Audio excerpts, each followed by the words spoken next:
I'm kind of excited about Slayers too. A Buffyverse audio podcast coming out, an audio series. If you're a Buffy fan, like I wasn't a Buffy fan when I first started watching. I'm a fan of Spike though. He's a great character on this. If you ever watched the Buffy series, great fucking job, Spike. But they're doing an audio series continuing 20 years after the end of Buffy the Vampire Slayer. Now, of course, they had the whole Angel thing that took place in Los Angeles. And it seems like this kind of falls in line with Angel more than Buffy because Spike went to Los Angeles.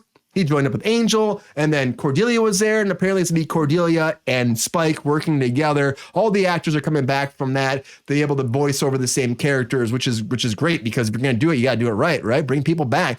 But this is it's called Slayers, a Buffyverse story. It takes place 20 years, like I said, after the events of the series finale and follows everyone's favorite sarcastic vampire Spike, James Marsters, who's coming back, and Charisma Carpenter, Anthony Heed's in this, Juliet Landau, Emma Caulfield, Amber Benson's coming back. Of course, she is, James Charles Leary, and Danny Strong. They're all returning. And the whole thing, here's the whole premise, where he is convinced, Spike is convinced that there's a darkness that's back in the evil ways, but his cover is compromised by a 16-year-old Indria Nunnally, who Spike finds up and starts raising as a baby, and she becomes a Slayer, and he's trying to find a watcher for her, trying to find a watcher for her, and he finds out that the universe has changed, and Buffy was never the Vampire Slayer, but Cordelia's always been the Vampire Slayer. So there's like some weird multiverse twisting shit happening here, and it ends up being where Buffy is gone, and Spike's trying to bring back the past and figure out what happened to the universe because the darkness influenced it. So to me, it's kind of cool. If you're a Buffy fan, there's a lot of Buffy fans out there. Of course, Joss Whedon had a lot of drama that came out with how he was treating people on set. People hate Joss Whedon now these days, of course. I mean, fucking some of the shit you hear, you're like, fuck me. But, that's a different time, different place. Hopefully he's not involved with this. That's all I can say. All right. Like, fuck me. Okay. Yeah, okay. Farting. Breaking wind. Hey, what's up, Goldie? But so this is coming out October 12th, 2023. It's all done in the audio series. And I think it's great because also an inside thing, like James, who plays Spike, he was saying in an interview recently that when they brought him into Angel, they actually fired Cordelia because of budget cuts. They paid him more money. So him coming in, deciding to come to the show, ended up making her lose her job, which is very unfortunate. But that's kind of how it goes. He's like, he didn't know that going into it. He just said, this is my rate. He got paid that. And then they fired her to keep him or to bring him in onto the show. It's pretty messed up. But what do you think? Anybody excited about this? What's up, Goldie? Mike, are you excited? If you watch the Buffy stuff, are you excited to see a spinoff of Buffy with Spike? People love Spike. I mean, People do love Spike, despite how we feel about Joss Whedon, which I think appears by all accounts to be totally justified. I did watch the first few seasons of Buffy back in the day, not in the original streaming of them, but a few years after. I think used to call it airing, Mike. Yeah, airing. What? It comes through the Wi-Fi. Okay. There you go. I think that this kind of it's radio programming, right? Like audio series. This is exactly Thanks, what Coley. before TV was going on. This is the way they did radio dramas, and I think it's actually kind of an ascendant form. Just thinking about it, I have a niece who's 18 years old. I can see, okay, maybe she's peripherally interested. She might listen to a few episodes of this, but I can see if you like that, going back, if you're a younger person and watching those 90s Buffy's episodes, because they are cheesy as hell. Oh, so bad. Yeah, they are. So bad. And just thinking of my niece, I think that is the kind of thing that she would actually be like, oh, there's been enough time that you look at that and you were like, oh, this is completely ridiculous. And they don't know that it was as ridiculous as it was at the time too. But it was pure cheese from the get-go. So yeah, I'm excited. I think that it'll be good. It could be fun. Sabrina, were you a fan of Buffy at all? No. Do you think this could be a good thing moving No. forward for fans of the franchise, No. though? I mean, for fans, though, you think fans are going to be excited about this? Fans are how old now at this point? I don't know why. I don't, it just seems, I don't know. No, hard no for me. I mean, to each his own, and good for you if you like it and you want to see Spike continue his endeavors 20 years later. I personally could give a shit less. But that doesn't mean that other people are not going to enjoy it. And, I feel like audio books are definitely on the rise. An audio series is a good way to go about, I guess. If you want to continue telling the story with the same actors, but the only way you can do it is through an audio series. Exactly. The Puffy the Vampire. Buffy the Vampire. Brutal and true. So yeah, no, I mean, this is definitely not for me, 110%.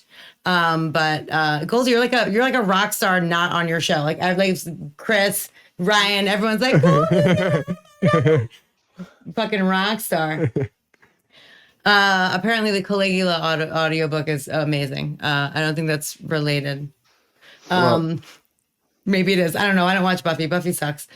So anyway, it's just not for me. But if there's a dedicated fan following that needs more Buffy 20 years later, more power to you. I mean, hooking a younger audience, I don't know. I feel like Twilight's kind of out and we've moved on, but that's just my opinion. I don't know. But I know like they did the whole comic books that followed it. They did a whole other season in the comic books that people wanted more Buffy and it got canceled because of CW and then in cost cutting and they wanted to do more. And then Angel even had to cost cut a lot. Like I said, with Cordelia being fired, a lot of actors got fired from that just to make that show keep going for as long as it did. And it's supposed to go longer because that was these CW shows suffered Take a bow, at that Goldie. point. Take a bow. Right, take a bow, Goldie. But Sean, were you a fan of Buffy? You think this is a great thing for fans moving forward to have an audio series continuing the franchise 20 years later? You know, I'm all for IPs. I don't know where you would want to take that word, but like exploring different mediums as a way to get a new generation of interest or fans, whatever have you. Like Brian, I'm glad you mentioned the extensions for Buffy in terms of comic books. Angel also had comic books for several years as well. I actually watched a lot more Angel than I did Buffy. We're not going to examine why that is.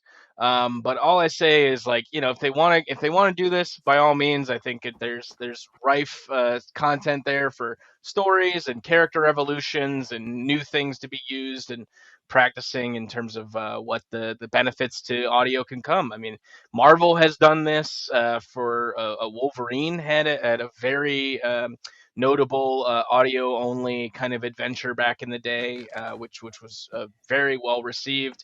And I know even Neil Gaiman stuff, the Sandman stuff, has been huge on Audible, I believe. So yeah, I'm all for this. I don't know if I'll care enough to pay attention to it. I know that after my wife and I finish a Doctor Who watch, we are going to go back and watch Buffy. So maybe I'll get into it then. But I think we're probably 4 or 5 years away from finishing Doctor Who. Okay. There's a lot of it. Check Buffy with is me like in Charmed. half a decade. Yeah. There's Buffy. Charmed. Isn't it that type of like cringeworthy like shit nowadays? Like rewatching Charmed like would be like rewatching Buffy. I mean, I watched Buffy like 14 years ago when I first I have watched no it. idea. I never watched Charmed. Awful. But like when I watched Buffy the first time and it was like 14 years ago, I actually was like, I felt the same way about it. I didn't know much about it. And then I watched it and there's actually a lot of fun storylines there and they have some great character development. But overall, I think it's better than Charmed. I think it is. Mike, do you have something to say before we move on from this? I think that Mike had something he said he wanted to talk about for a second. Thanks for catching that in the chat, Brian. Hey, if anybody is a big fan of this kind of audio series, I want to let you know, Brian and I have series out on Pocket FM. You pop on your phone, search Pocket FM. It's a free app. It's full of free content. I've got a couple of series in there, All That Glitters and Lightning is the Only Way. They're going to start doing fully produced content, meaning sound effects, full cast. It's transitioning from just audiobooks. But if you like that kind of old school radio drama with new kind of fresh romance or sci-fi or whatever, there's stuff on there for you. So Brian and I are on there. Go check it out, Pocket FM. Check it out. They're actually got a lot of great content. And like Mike's saying, they're advancing further and further into the future. There's a lot of great stuff coming. I love the idea of them doing the audio series like this. It's pretty amazing. Like making it like a live action play. That's the way to do it. And have different talents come in and play different parts. And Pocket FM is great. They really are. They're a great company. So that's a light little pitch for you. I got the email yesterday. I didn't get picked up for any series of this most recent pass, but I got a chance for this next pass. We'll see. They keep turning out content. It's coming, Mike. I guarantee it. Here's hoping.